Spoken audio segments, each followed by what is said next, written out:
Това е вече улица Белбуст. Ето, Белбуст номер 1.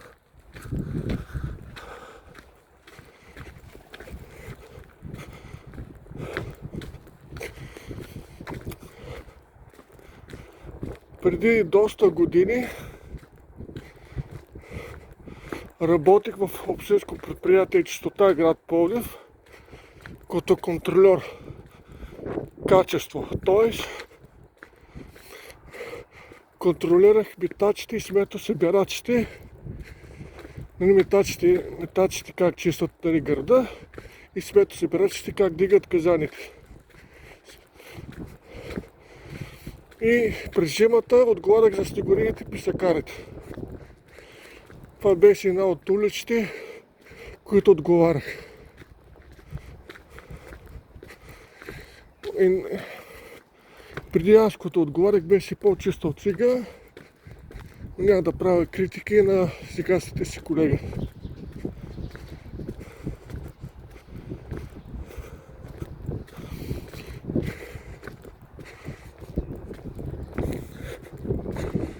И така.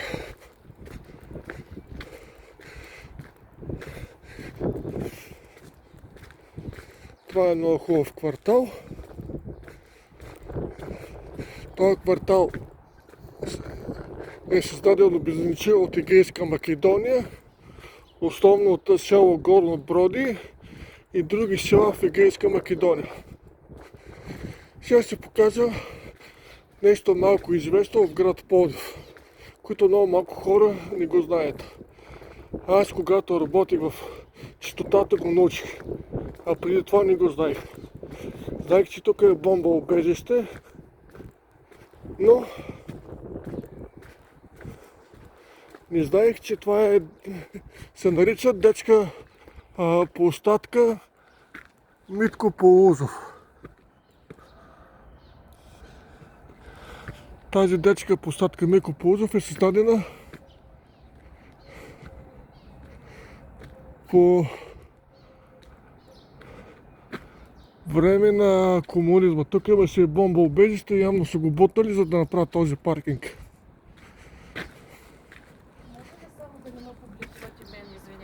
Няма проблем. Показвам паркинг, където е било бомбоубежището. Бомбоубежището е било където е този микробус на Мерцедес.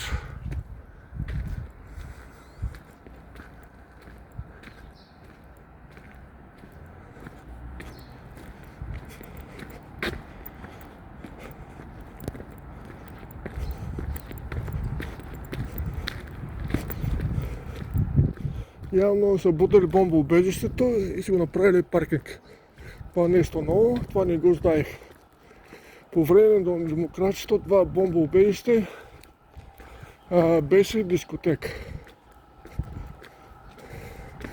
Тази дискотека струваше до края на 90-те години, началото на 2000-та година. След това стана семетище. После като работих в чистотата, аз и моите работници от чистотата го изчистихме. Няма да кажа каква трагедия беше. Всяка да го правят пак отново бомбоубежището. Явно общината след това се е променила мнението и са го бутнали. И са направили този паркинг. Сега ще ви покажа къде е роден баща ми и къде е израснал. А не, има още малко повече. Още е рано.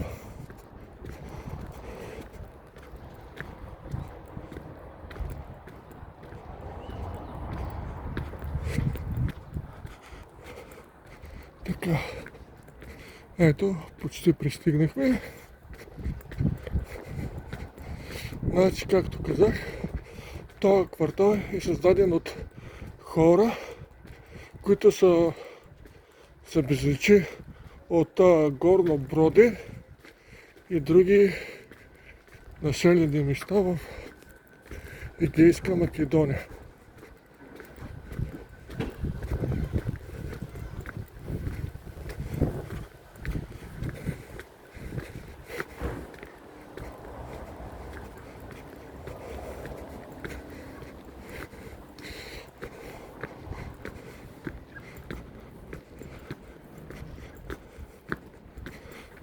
Тук по тази стръмна пътека, където сега ще изкачвам, намисля ми се е пускал с шейна. Тази хубавата къща, колкото ми е известно,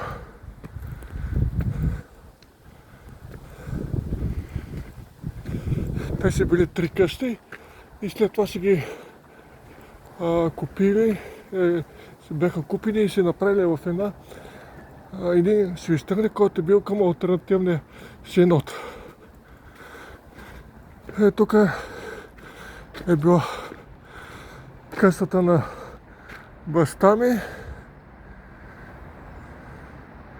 но те се е бутнали явно. Тя стана собственост на моя дядо, неговия брат, дъщеря му. Явно тя е бутна и направила тази нова постройка. Преди къщата беше кирпичена.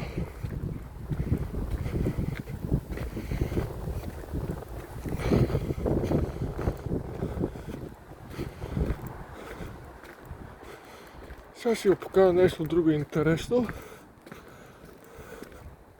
Но преди това в тази къща живееше, Бог да я прости, баба Зорка. Тя беше също от Горно Броди, но сигурно е починала. Последния път я видях преди 2020 година, тогава беше към 90 няколко годишна. И ми се вярва да е още жива и дано да греша и да не съм прав. Сега отиваме към последната спирка на детското вакче в град Пловдив. Тук има още много пътеки, които да се ходи горе до върха на Младежки хълм, но по тях няма да се качваме. Това срещу една постройка в дъното е последната спирка на детското вакче в град Пловдив.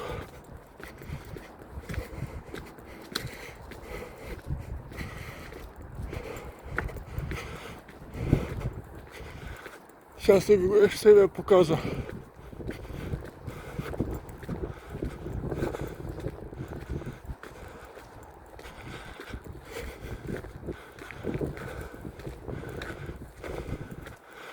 Ето последната спирка на детското вакче в град Пловдив.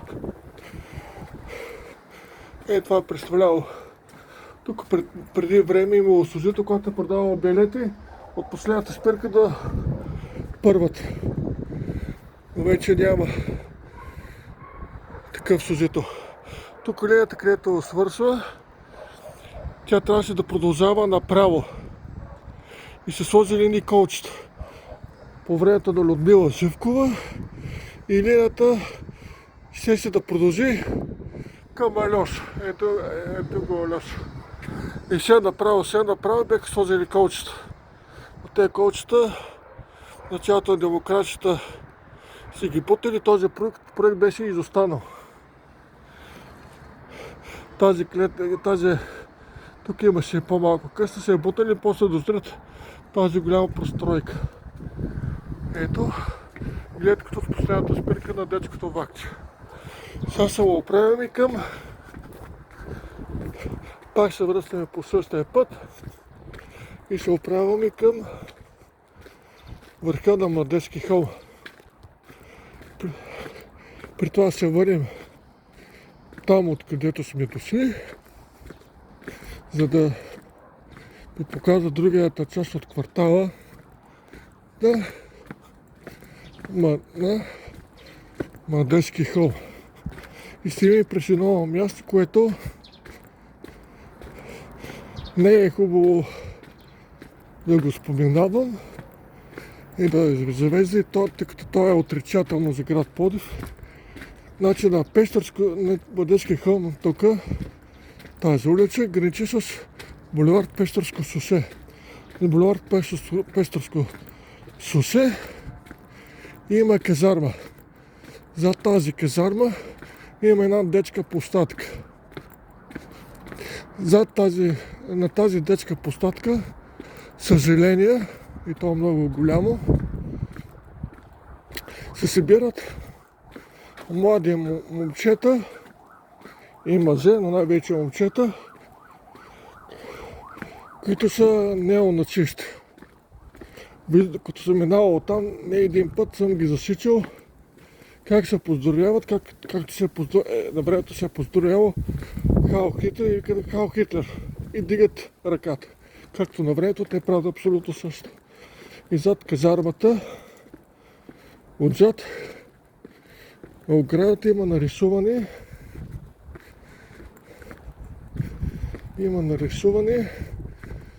свастики на Хитлер.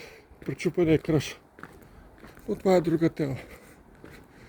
Показаха къщата, където е мястото, където е роден баща ми. Съжаление, тя е бутната и братовчетка ми, т.е. дъщерята, значи на дядо ми, на неговия брат, дъщеря му,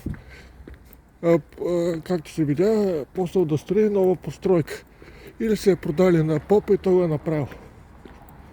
Както ви казах, попа на времето работеше в алтернативния Нивен Синод, когато църквата беше разделена, и той да прави тази голяма постройка.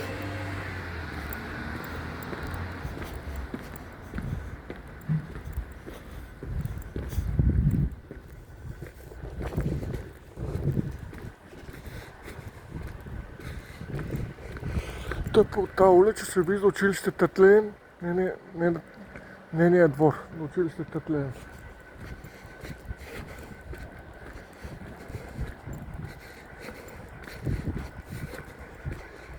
Вървим направо пак по улица Белбуст, този хубав македонски квартал от Егейска Македония, като хората са близки от Егейска Македония. В момента тук повечето хора са от Егейска Македония, но има хора, които живеят тук, но в момента те не са оттам, просто те са купили къщата от наследниците на тези хора и в момента те живеят.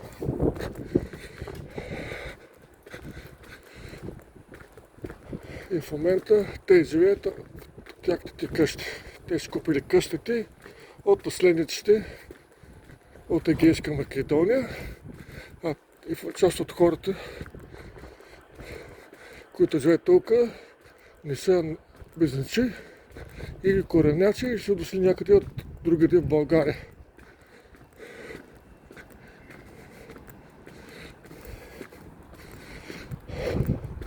Почти пристигнахме до казармата.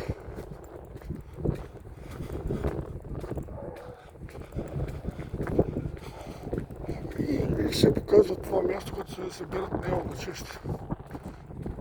За голямо съжаление има такива хора. Тук също има пътеки загоре към Младежки хълм и тук също има къщи, но няма се качвам нагоре да ги показвам, и тук също има.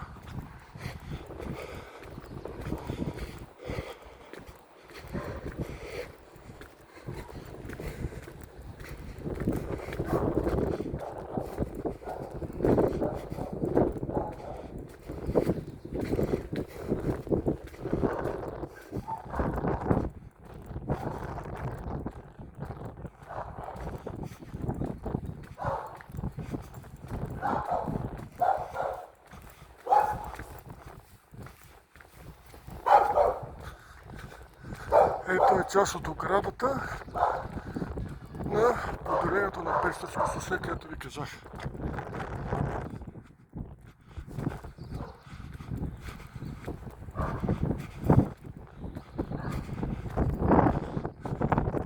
Това е край на улица Белбуст.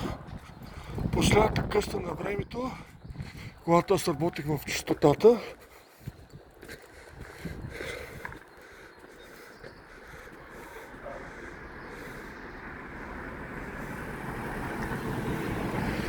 живееше бивш народен представител или депутат от ГЕРБ. Дали още живее, не мога да ви казвам. Сега ще ви показва къщата.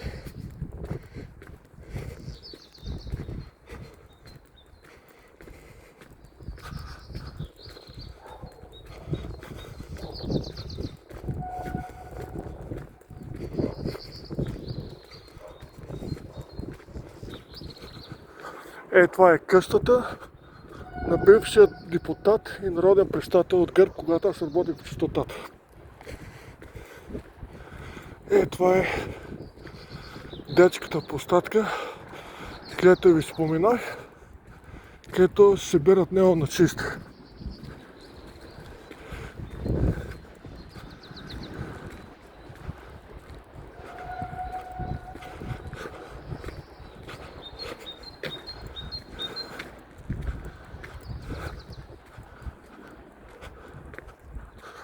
В момента има тук един човек, който е седнал.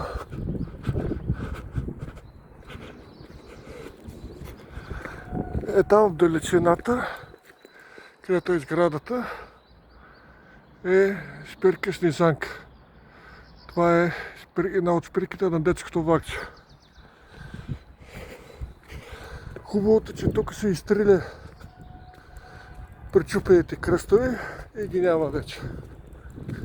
Това е нещо положително.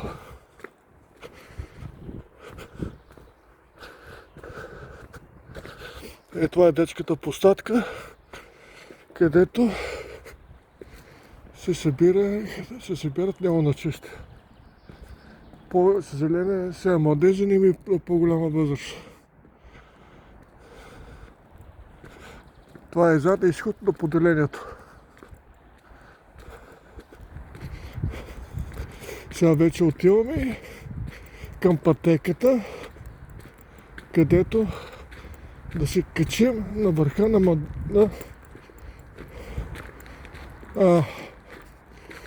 хълм, Младежки хълм. И оттам гледката в град Пловдив е много хубава.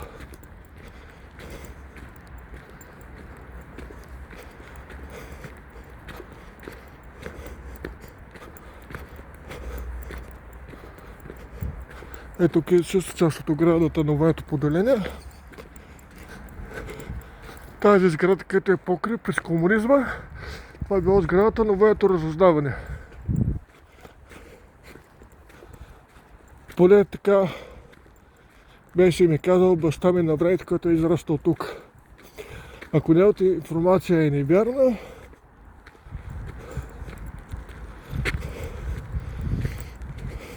значи аз ви давам невярна информация, но не ми се вярва това да е така. Тук по-надолу започвам, може да се качвам по пишал и да се скорил на върха на Младежки хълм. Това е линията на детското вакче и тук, чакай да не падна, че е малко струдно, е тунела, който е затворен.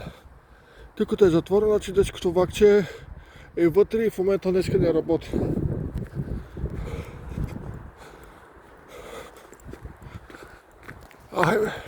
Тук има още една пътека към върха, но няма да се катерим по нея. Аз ще карам и как ще казвам, по царския път.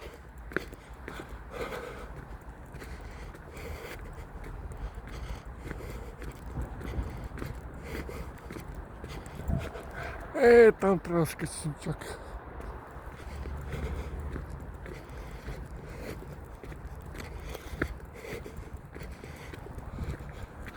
Интересното тук е, че когато България беше към източния блок и част от Варшавския договор, тук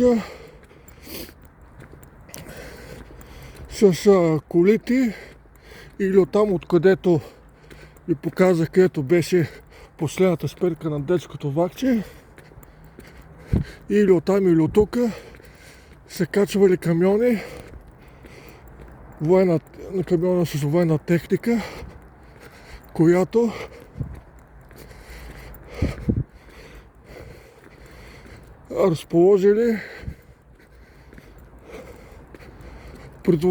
са разположили военна част за противодействията отбрана на България.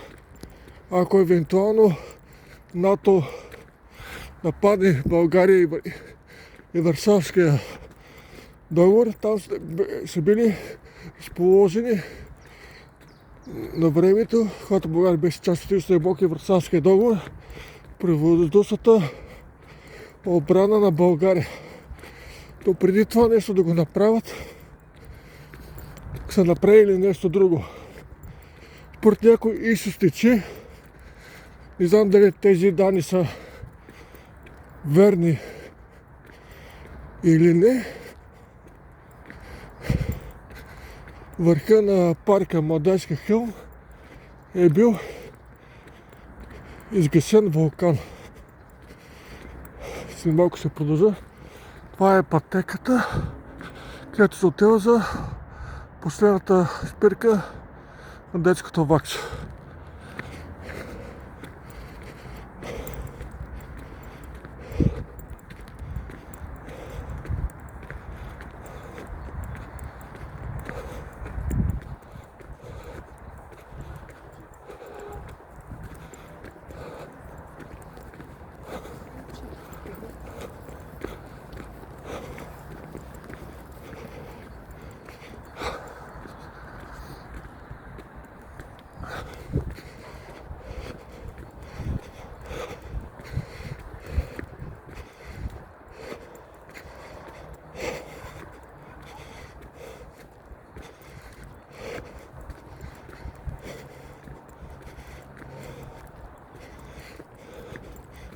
И когато на времето работих в чистотата, една от задачите им беше да се качвам тук, да видя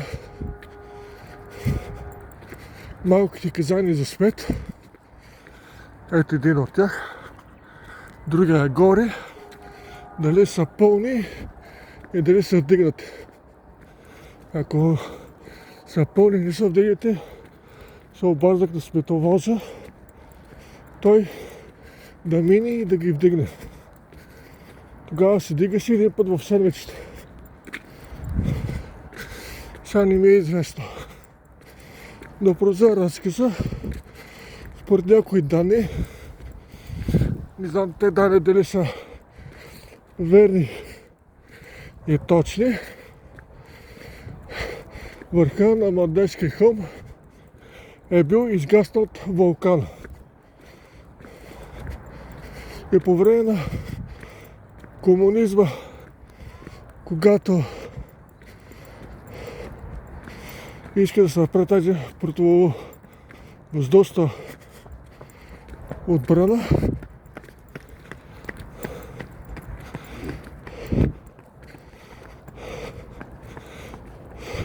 те са бинтовали гърлото с бетон и са закрили гърлото, да могат да разположат продуктата отбрана.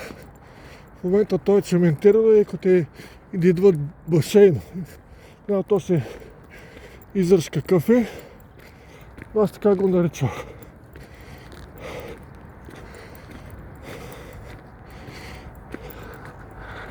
И тук се заседили и дървчат право на инициаторите.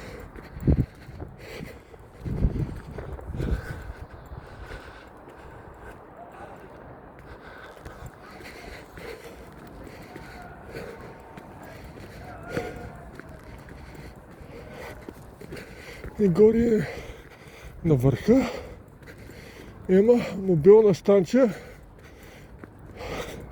На времето беше МТЕЛ или сега А1. Дали пак е тяхна или не мога да кажа. И дали има друга, не знам, тъй като тук не съм се качвал Когато работим в общинско предприятие Чистота, град Пловдив.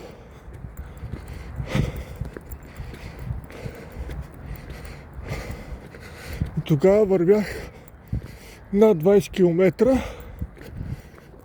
на ден до обхода через район и това число брои и качването до върха тук.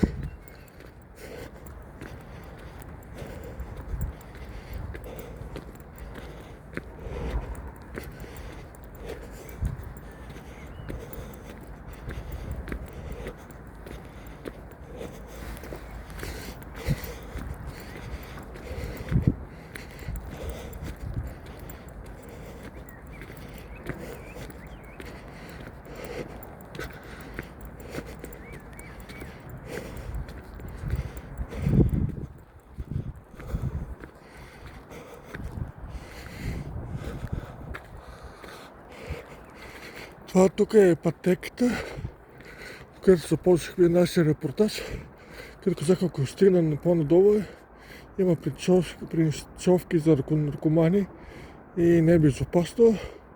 Оттам започва тук, приключва. Това е друга пътека, нагоре към върха на Мъдърска. Нещо вървим по Царския път.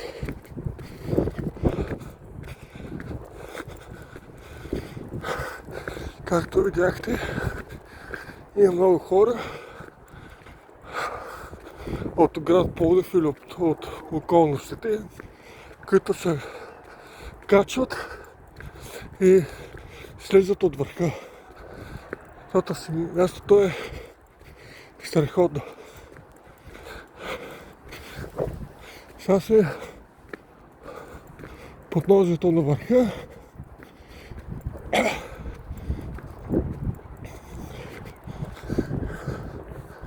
Ще покажа една страхотна гледка. В дъното, ако не бъркам, е Родопите или ако не бъркам. Ето го Алеша.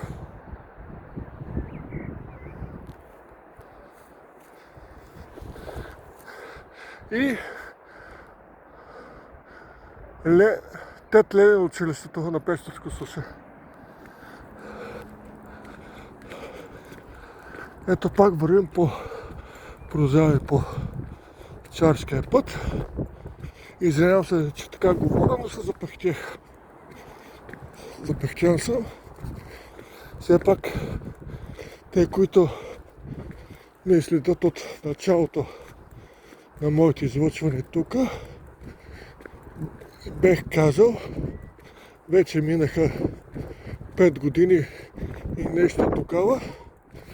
Тогава на 21 юли 2020 година получих много тежък инсулт. Докторите нямат обяснение. Според същите изследвания, където съм направил, нямат обяснение как се движи, как хода на работа.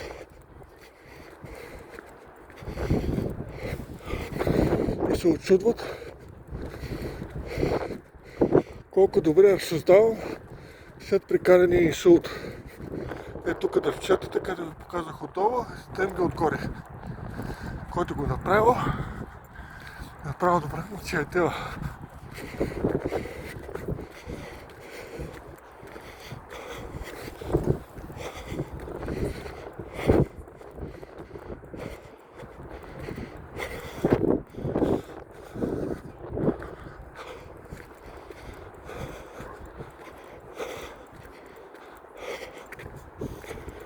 Почти пристигнахме, малко остана до върха.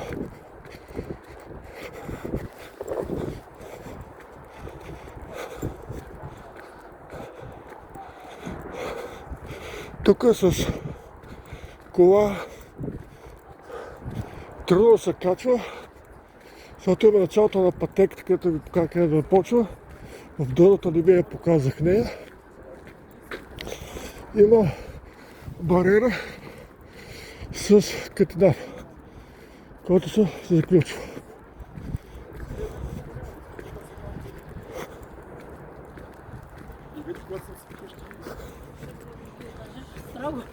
Когато съм си вкъщи такива... Този катинар се отключва от служители на общината.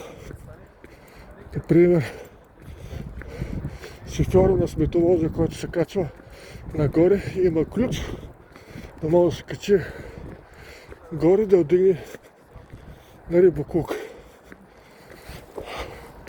И други служители на общината. Единствен начин да се качи сгоре или пеша, или с колело. Ето от тук се вижда паметника Алеша в град Пловдив. И аз съм ви го показвал преди това. На слизане няма да снимам, тъй като пътя един и същи няма смисъл.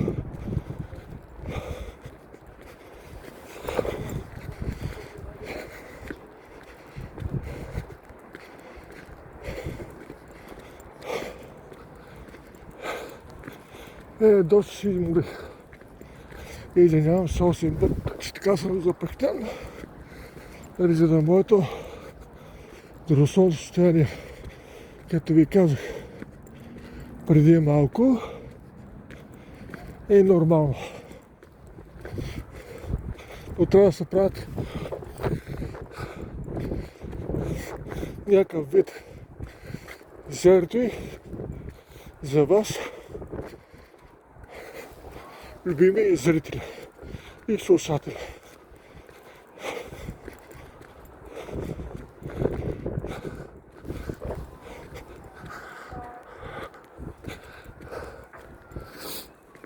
Горе на върха има един пазач, който работи в чистотата. Тогава сте служител, не знам дали е щастлива или не. Ме е казвал, че тогава е взимал минималната заплата, която е в град България. Брутата минимална заплата. Неговата работа е да пази някой да не повреди мобилната антена, която е горе.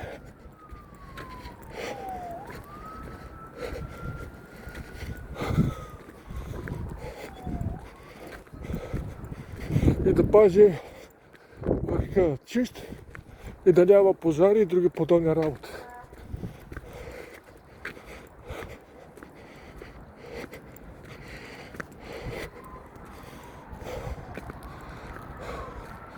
Мало да се почина и да ви покажа една хубава гледка в град Пловдив.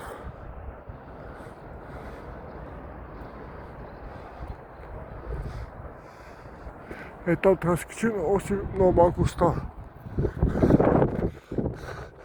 Тук е една котка, която се обикаля. Тази пътека нагоре и се отива към върха. Тук, където слезна котката, подножието, което ви показах, ходи две пътеки, когато се качва на върха, другото, който слиза към последната спирка на детското вакче. Като показах преди малко. По тях няма да минаваме.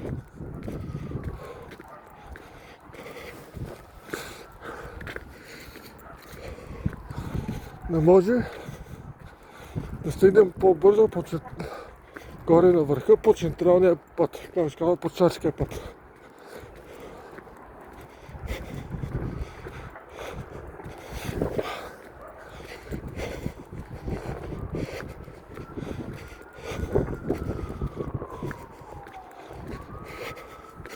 Отколкото ми е известно, ако не бъркам,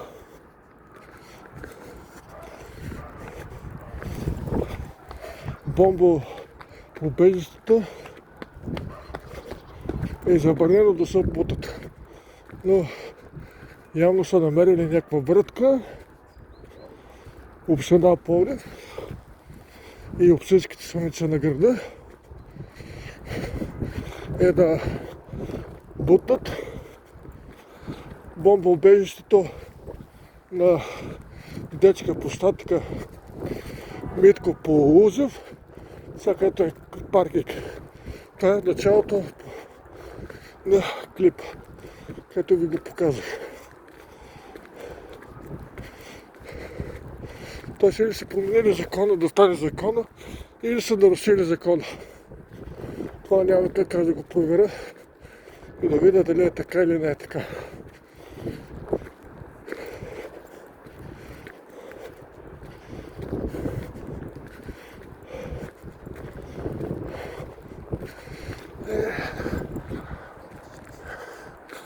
Мисля ли се изморих. Тези пътеки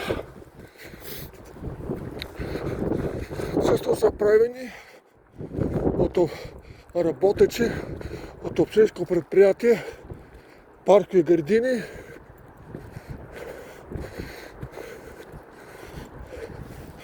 Сега не знам дали са започнали преди 9 септември 1944 година или след 9 септември.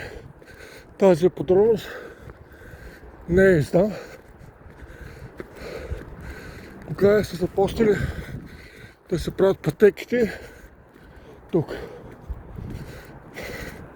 Но едно е сигурно, че са ги правили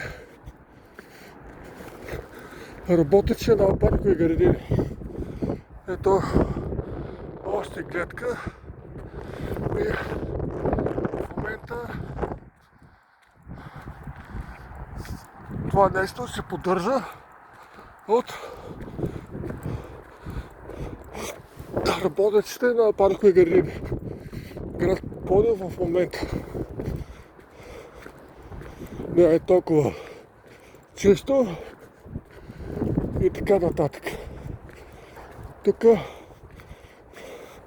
съм гледал по електронните медии в интернет различни политически партии, движения и така нататък да довлечат своя електорат, правят инициативи за саждане на дървета, почистване, поддържане и други подобни работи. Те го правят, за да увеличат своя електорат. Политическите партии и движения, които го правят, като съм чел, няма да каза кои са, тъй като това не е предизборен клип, ви показвам как се стига до върха на Детски хълм в град Пловдив и къщите в неговото подножие, които живеят бежанци от Егейска Македония или Гръцка Македония, от Горно Броди и други населени места от Егейска Македония, но част от техните наследници са продали имотите си на други хора.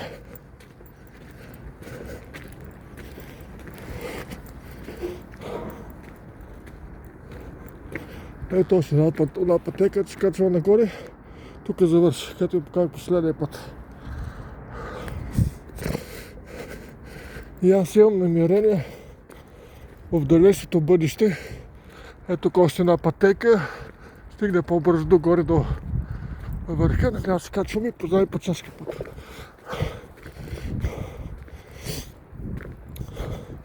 След време съм наумил, но да говоря често, това е малко вероятно да стане, да бъдем реалисти.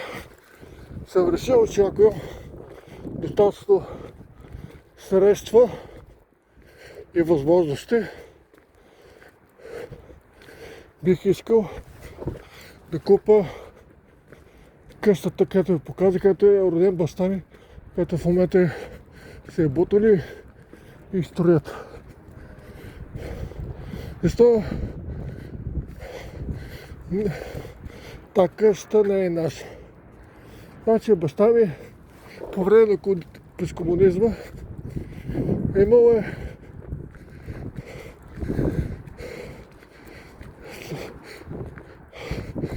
три къщи. Съгласно тогавашните закони преди през комунизма може да има с максимум до 2 къщи. Но поставим 3 следната причина. Тази къща, където роден баща ми, е била на майка му и на баща му. Така.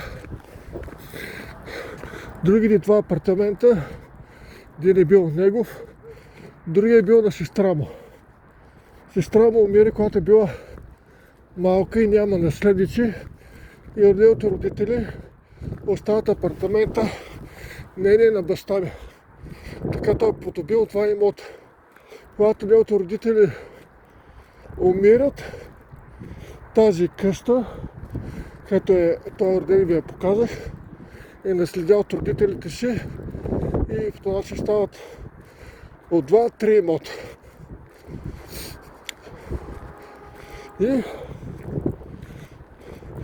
И тъй като той нарушава закона, той продава къщата на брата на баща си, който е роден в Горно Броди 1900. Той е бил 3 годинки, когато е бил изгонен от гърците оттам.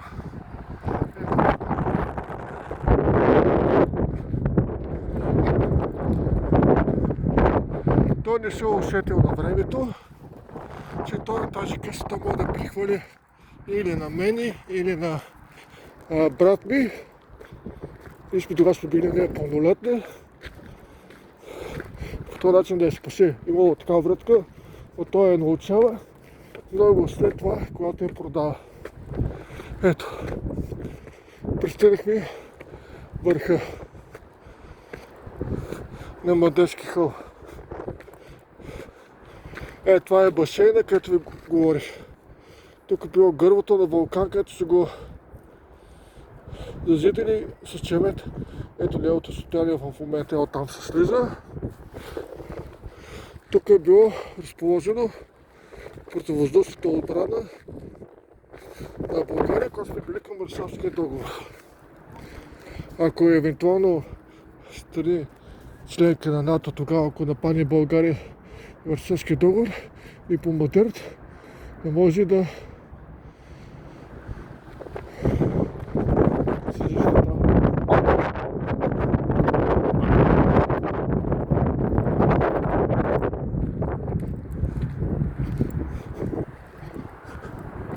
Ето е табелата.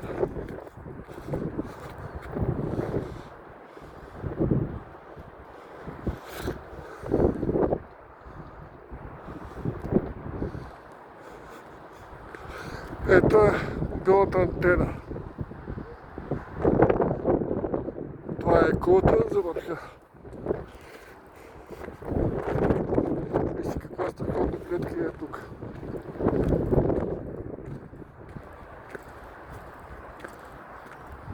Тук спи служителя, който пази антената. Ево така метка, какво може кажа.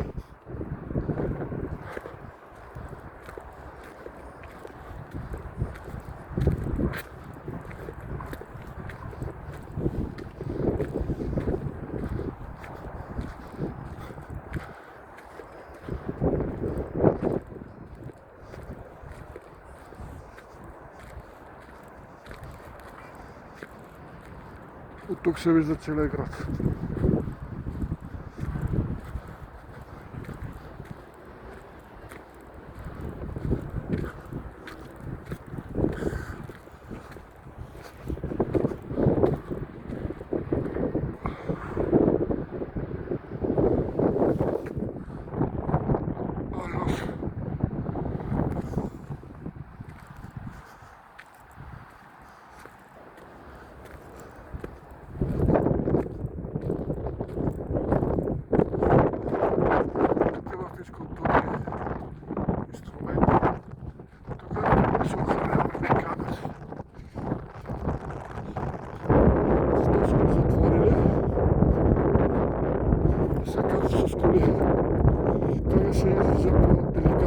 Летището не се затваряше, но тук се качваха хора с коли и се качваха с коли тук и с колите в колите тук са правили секс. Много са правили и те като правят секс, да го гонят под нагото. После си хвърлят по кучите след колите тук и правиха мръсоти. Сега са го затворили. Ето си една кола на друг мобилен оператор. Ето друга.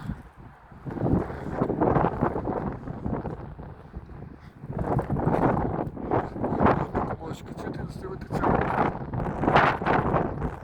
Това е. Мисля, че е приятно да ви покажа тази забележителност за град Пловдив.